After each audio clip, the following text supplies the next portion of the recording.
अगर एग्जाम में ये क्वेश्चन आएगा फाइंड द इक्विवेलेंट रेजिस्टेंस, क्या इक्विवेलेंट रेजिस्टेंस, और इस तरह से डायग्राम बना होगा, तो पहले तो आप ढूंढिएगा सीरीज में कौन कौन सा है। क्या सीरीज में कौन कौन सा है? सीरीज किसे कहते हैं भाई? जो एक लाइन में हो, तो ये सीरीज में दिख रहा है।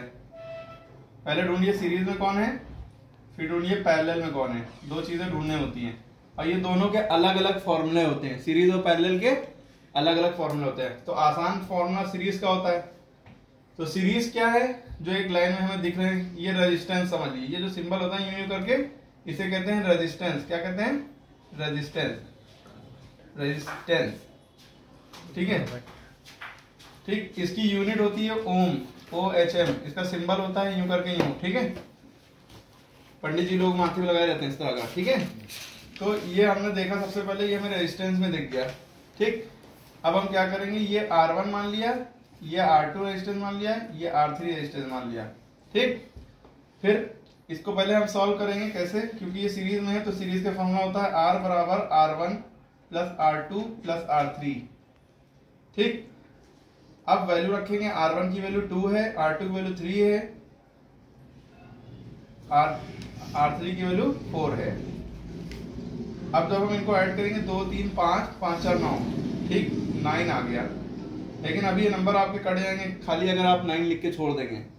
रेजिस्टेंस है, इसकी यूनिट होती है ओम, तो आपको यूं सिंबल ये बनाना पड़ेगा या OHM लिखना पड़ेगा। ठीक है, ठीक। अभी सवाल आधा हुआ है।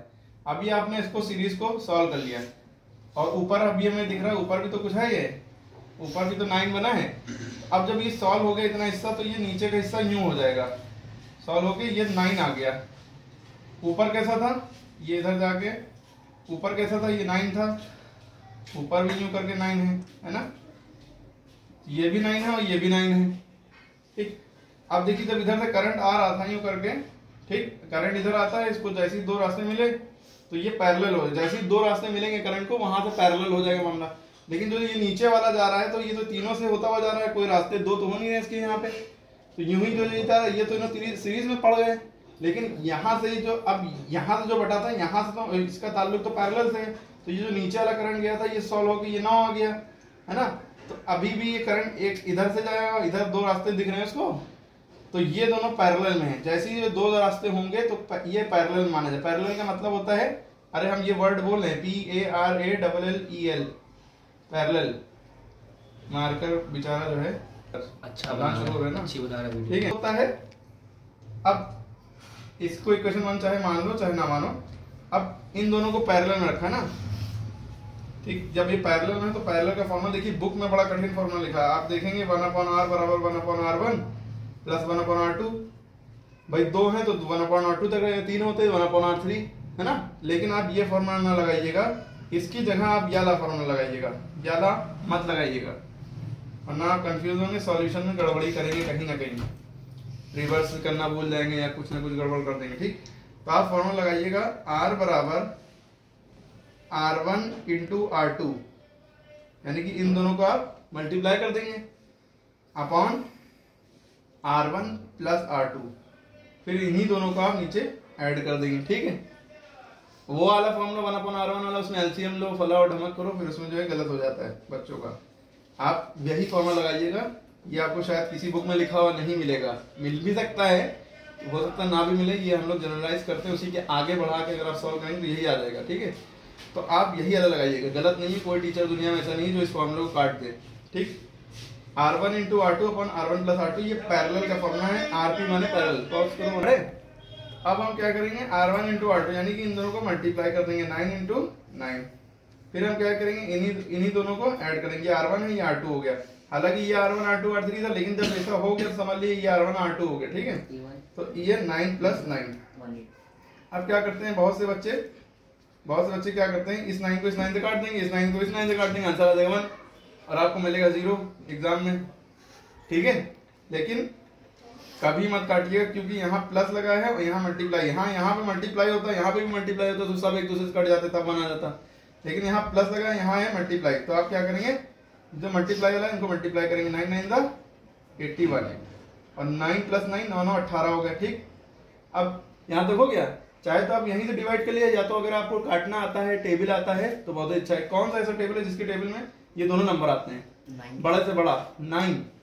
2 के टेबल में तो नहीं आता है, 2 के टेबल में 18 आता है, लेकिन ये नहीं आता है। हाँ 3 के टेबल में 18 आता है, 3 के टेबल में 81 भी आता है। बहुत से लोग सोचते हैं 3 10 30 तक टेबल होते हैं, उसके आगे नहीं होते हैं, हालांकि गलत है। चाहे जितना भी बड़ा नंबर हो, 3 से आपको काटना है तो वो जो नंबर लिखा है, जैसे 81 लिखा है तो 8 और 1 के बीच में प्लस लगा लो, 8 एक कितने हो गए 9, तो 9 3 के टेबल में आता है, यानी कि 81 3 के टेबल में आता है, ठीक है। लेकिन 9 बार में नहीं आता, वो डिवाइड करके आंसर निकालिएगा अगर आपको नहीं करना आता काटना। तो जितना भी बड़ा नंबर हो, अगर 3 से डिवाइड कर रहे हैं तो 3 से एक तरीका होता है यही कि सबके बीच में प्लस लगा लो। जैसे 5 8 1 5 ये है, आप क्या करिए सबके बीच में प्लस लगा लिए, है ना। और आप 8 पर 13 13 5 18 1 19 19 तो नहीं आता 3 के टेबल में, हाँ, लेकिन यहाँ पे अगर 3 होता, ठीक, 8 पर 13 13 5 18 3 21 21 जो है 3 के टेबल में आता है, तो ये नंबर 3 के टेबल में आ जाएगा। अगर 5 1 होता, अगर जोड़ने पर कोई ऐसा नंबर आ रहा है जो 3 के टेबल में नहीं आता है तो वो 3 के टेबल से नहीं जाएगा। चलिए बहक गए थे, 3 से हमें नहीं काटना है, आप काट भी सकते हैं, फिर आगे और काटना होगा। आप जो है बड़ा नंबर, बड़ा से बड़ा नंबर सोचिए जिसके टेबल में ये दोनों आते हैं, तो 9 के टेबल में आता है। 9 9 9 2 18 है ना, और 9 9 81। अब हमारे पास बचा 9 और 2। अब बच्चे क्या करते हैं, सर ये 2 के टेबल में आता है, 2 1 2, ये 9 के टेबल में आता है, 9 1 9, आंसर आ गया 1, तो आपको मिल जाएगा 0। क्यों भाई, हमें क्या होता है कि एक ही नंबर से काटना होता है, जिस नंबर से हम इसको काटें उसी नंबर से इसको काटें, ठीक। तो ये कोई ऐसा टेबल ही नहीं है जिसके टेबल में ये भी आता हो ये भी आता हो। 2 और 9 किसी एक के टेबल में भी नहीं आते, बस 1 के टेबल में आते हैं। 1 के टेबल से काटने कोई फायदा नहीं, 1 2 2 1 9 9 वही बचेगा, ठीक है। तो 2/9/2 बचा। अब हमारे पास क्या रास्ता है कि इम्प्रॉपर फ्रैक्शन है, यानी इम्प्रॉपर फ्रैक्शन मतलब नीचे वाला नंबर छोटा ऊपर वाला बड़ा।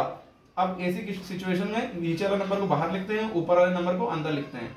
चाहे नीचे वाला नंबर बड़ा हो चाहे नीचे वाला नंबर छोटा हो, वो बाहर ही रहेगा। चाहे नीचे वाला नंबर बड़ा हो चाहे नीचे वाला नंबर छोटा हो, वो बाहर ही रहेगा, ऊपर वाला नंबर अंदर रहता है हमेशा, मैथ में चाहे फिजिक्स में। 2 के टेबल में 9 तो आता नहीं है ना। 2 के टेबल इतनी बार पढ़ेंगे 9 के करीब आ जाए। 2 4 8 बचा 1, 9 में से 8 गया बचा 1। तो पॉइंट लगा के भी आप कर सकते हैं, मिक्स फ्रैक्शन में भी आंसर लिख सकते हैं। मिक्स फ्रैक्शन का मतलब होता है QR/D, मतलब Q ऊपर लिखेंगे, R जो है ऊपर, D नीचे, ठीक है। आप ऐसे भी लिख सकते हैं लेकिन ऐसे मत लिखिएगा। पॉइंट लगाया, 0 बढ़ाया, 2 5 10, 2 5 10, ठीक है। तो आंसर आपका क्या आ गया 4.5। अभी भी आपके नंबर कट सकते हैं, क्यों, अगर आप यहाँ पे ओम नहीं लगाएंगे तो नंबर कट जाएंगे। तो आपका आंसर आ गया 4.5 ओम। क्लियर हो गया, 4 HF समझ आ गया, ठीक। सब्सक्राइब कर दीजिएगा।